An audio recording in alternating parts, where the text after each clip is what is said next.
मैं देखो अब यहाँ पे कुछ इंग्लिश के वर्ड वगैरह हैं जो मैं आपको बताता हूँ कैसे उनको लर्न करना है, क्योंकि मैंने देखा है इंग्लिश मीडियम में सबसे ज़्यादा बच्चों को प्रॉब्लम आती है शब्दकोश की। भाई शब्द याद नहीं है तो आपको वो उस जो भी लेसन आप पेसेस पढ़ रहे हैं उसको ट्रांसलेशन कैसे करोगे, उसको अंडरस्टैंडिंग कैसे करोगे, देखो शब्दकोश ही आपका नहीं है। तो शब्दकोश सबसे महत्वपूर्ण पार्ट होता है इंग्लिश सीखने, बोलने, पढ़ने, समझने में।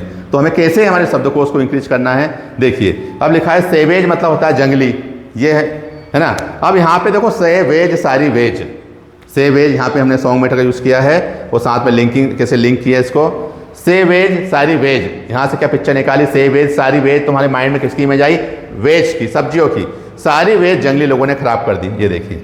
हाँ सर कुछ जंगली लोग आए थे, पता नहीं यहाँ पे कुछ सब्जियाँ रखी हुई थी, पूरी खराब कर दी। अब जब भी आपको सेवेज दिखाई देगा तो सेवेज के साथ में आपको सारी वेज, तो भी वेज की इमेज आएगी। वो जैसे वेज की इमेज आई तो आपने इसको क्या कनेक्ट कर दिया, क्या लिंक करके रखा हुआ है, सारी वेज जंगली लोगों ने खराब कर दी। इस जंगली को इस वेजिटेरियन सब्जी से हमने लिंक कर दिया है। याद होगा से वेज सारी वेज, हमने क्या कीवर्ड निकाला कि सारी वेज, सारी जंगली, सारी वेज, सारी सब्जियां किसी जंगली लोगों ने यहाँ पे खराब कर दी, तो ये जंगली याद होगा। उसके बाद में रेज मतलब होता है नष्ट करना।